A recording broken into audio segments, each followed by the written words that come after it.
দোস্ত ও তো আসতেছে না, তেরামি করতেছে। তেরামি করতেছে? ওর এত বড় সাহস, ও তেরামি করতেছে, এখানে আইবো না? হ্যাঁ দোস্ত চল, কেল দিয়ে আর কলিজাটা মাইপা দেখি কত বড় কলিজা। আই ছুটি তোদের, যা। ভাই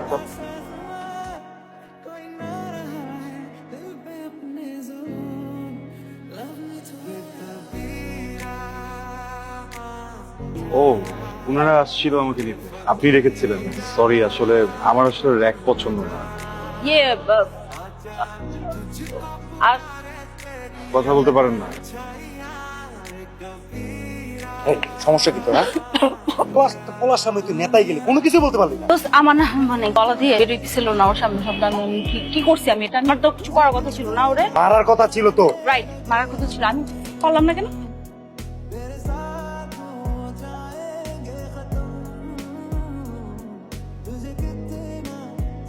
বলেন।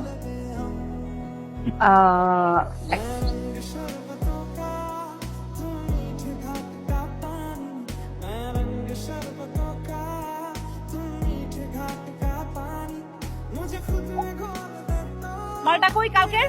আসলে খুঁজে নিয়ে আয়। আমি ওই দিন কিছু করতে পারি নাই, কিন্তু আজকে আমার মুড আছে। আমি আজকে জাস্ট ওকে পাইলে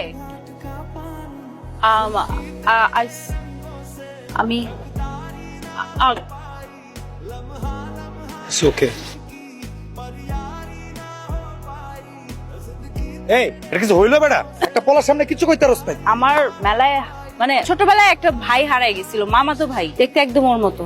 ওরা দেখলে ইমোশনাল হয়ে যায়, তো ওই জন্য কিছু বলতে পারি না। বাট নেক্সট টাইম কি ছোট ভাই? হ্যাঁ কি ওর সাথে কি এত? আপা আমরা বেস্ট ফ্রেন্ড কিসের best friend? আরে ছোট ভাইয়া, লক্ষ্মী ভাইয়া, সোনা ভাইয়া, কত আদর করি ওকে।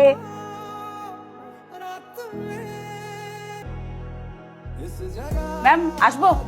হ্যাঁ আসো। এই তোমাকে দাঁড়াইতে বলতেছে, দাঁড়াও। আমি? হ্যাঁ। বাইরে। আরে তোমাকে ডাকতেছে, বুঝতেছো না? আসো।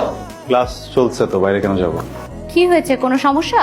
না ম্যাডাম, কোনো সমস্যা না, মানে ওর কাছ থেকে আসলে একটা হেল্প লাগবে, ওই জন্য আর কি, আর্জেন্ট ম্যাম। Please go. তো অনেকদিন ধরে আমি তোমার সাথে কথা বলার চেষ্টা করতেছি, কিন্তু পারতেছিলাম না। তো ফাইনালি আমার মনে হলো তোমার সাথে কথা বলা উচিত, তাই ডাকলাম। ওয়াও, আপনি তো কথা বলতে পারেন। এই কদিন দেখলাম না আপনি আবার ফরগেট ইট, লিভ ইট। শোনো, মানুষের জীবনে মাঝে মাঝে কিছু ফেজ যায়। হ্যাঁ, আমার লাইফে এমন একটা ফেজ গেছে যখন আমি কথা বলতে চাইছি কিন্তু পারিনি বলতে। এখন আবার বলতে চাইতেছি, যেটা আমি এখন বলবো। বলেন। ক্লাস লেট হয়ে যাচ্ছে। হ্যাঁ, মানে আমি আমি আমি তোমাকে আমি তোমাকে যে কথাটা বলবো আমি ভুলে গেছি।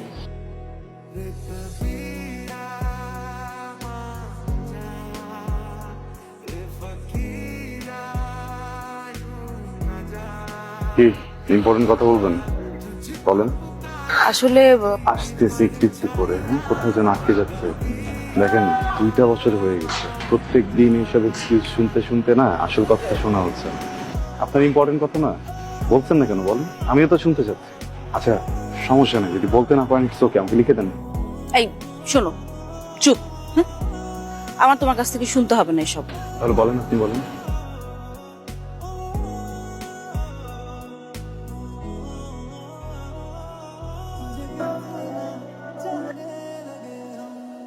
যে মামা, এটা কি হলো? না মামা, আমি তো এটা মাইনাই নিতে পারতেছি না।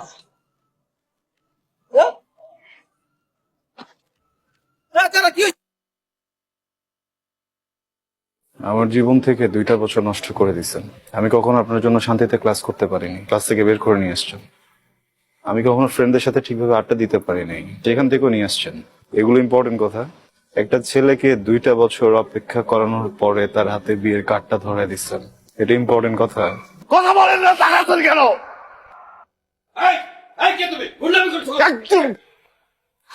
সরি সরি আঙ্কেল, আমি এখানে কোনো সিন ক্রিয়েট করতে আসিনি। উনি আমাকে 2 বছর ধরে আঙ্কেল ঘুরাচ্ছে, বুঝছেন? আমাকে কি যেন একটা ইম্পর্টেন্ট কথা বলবে। আমি 2টা বছর ধরে ঘুরতেছি, হঠাৎ করে আমার হাতে বিয়ের কার্ডটা ধরে দিচ্ছে। আপনি বলেন, এটা কি ঠিক? আচ্ছা একটু বলেন প্লিজ, আমি শুনে এখান থেকে চলে যাবো। আমি কোনো সিন ক্রিয়েট করবো না। আমার দিকে তাকান। ভালোবাসি। আমি তোমাকে ভালোবাসি।